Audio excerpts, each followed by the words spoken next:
Chapter 6. Taxation.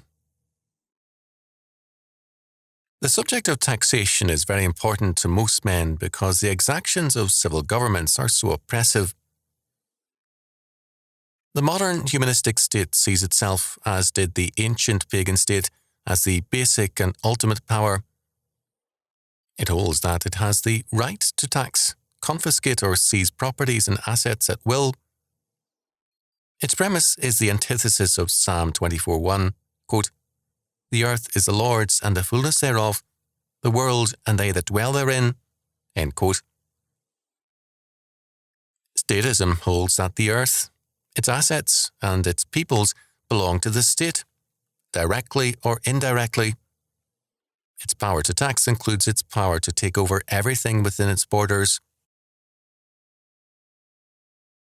As scholars study the Bible, they try to find in it whatever conforms to their idea of the state.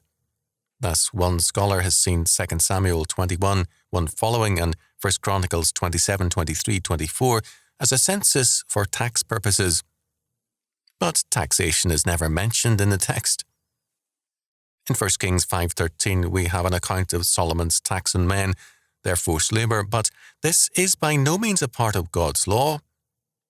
On the contrary, God, through Samuel, tells Israel by disobeying him and by turning to a human king, they will be punished by the royal tax, forced labour among other things. 1 Samuel 8:10-18. In fact, Samuel says that one of the evils of a monarchy will be a 10% tax. 1 Samuel 8:15-17. The taxation of, quote, the land, end quote, at the demand of Pharaoh in 2 Kings 23:35 is a form of oppression, not God's law. The civil tax in God's law is given in Exodus 30:11-16. It applies to all males from 20 years old and above. It is to be the same for all, rich and poor alike. Quote, "The rich shall not give more, and the poor shall not give less than half a shekel." Verse 15. Equal taxation is required. This tax is, quote, "to make an atonement for your souls," end quote, verses 15 and 16. This seems to indicate that this was a religious tax, and rightly so, because church, state, family, society, and more were all religious in terms of God's law. We know that early in the Christian era, this tax was paid by Jesus to the Jewish patriarch or prince of Palestine. He used it to govern and regulate civil matters that concerned Jews, insofar as Roman law allowed. When Jewish princedoms arose, as in Narbonne and Septimania, this poll tax was paid to their patriarch or Nazi prince. This was a Davidic line. Clearly, this poll was the civil tax, and the only legitimate one. Curiously, scholars are unwilling to admit this. It would mark the godly state as an extremely limited one. At the same time, the temple or priestly tithe was only 1% of the believer's tithe, which was paid to the Levites, Numbers 18:26. This was used by the Levites to provide a variety of services: care for the sanctuary, its music, service as educators, judges, and more.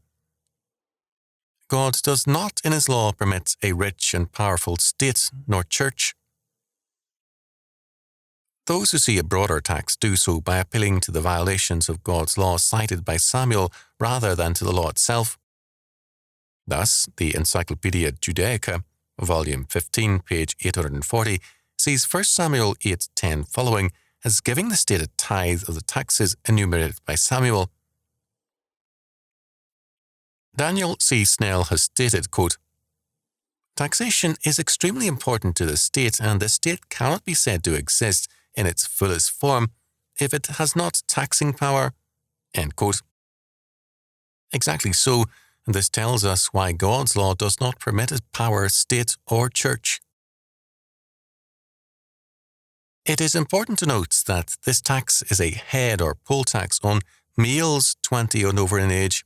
It is not a tax on land nor on anything else. Certainly, it is not a tax on the temple. We see the biblical position clearly in the rescript gained from Artaxerxes of Persia. It exempted the temple, everything in it, quote, the priests and Levites, singers, porters, Nethinims, or minister of this house of God, end quote, from taxation, quote, it shall not be lawful to impose toll, tribute, or custom upon them, end quote, Ezra 7:24. The rescript, Ezra 7:11-26, provided a summary of the strictly limited perspective of the law and a model in later conflicts with overlords. The biblical requirement is thus for a very severely limited state and church, restricted in its income to prevent it from becoming powerful and oppressive. The central source of government must be the man over 20, who by his self-government under God provides the basic unit of rule. Where the person is weak, state and church become powerful and tyrannical. There is no evading the force of God's law here. Those who deny the application of Exodus 30:11-16 must then say that God gave no taxing power to the state, or else that at this point God left all taxing power to the state. Either way, we have God abdicating his royal power, an absurd conclusion. The modern church and state thus have good reasons to hate God's law because it limits their power and their government. God's law here directs clearly to the adult males as the governing centre, each in their own area. The antinomians are pronomians where the laws of church and state, man-made laws, are concerned.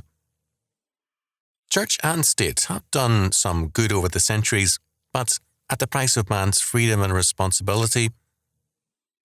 The world around us is full of irresponsible and unfree men because they prefer slavery and taxation over faith and freedom.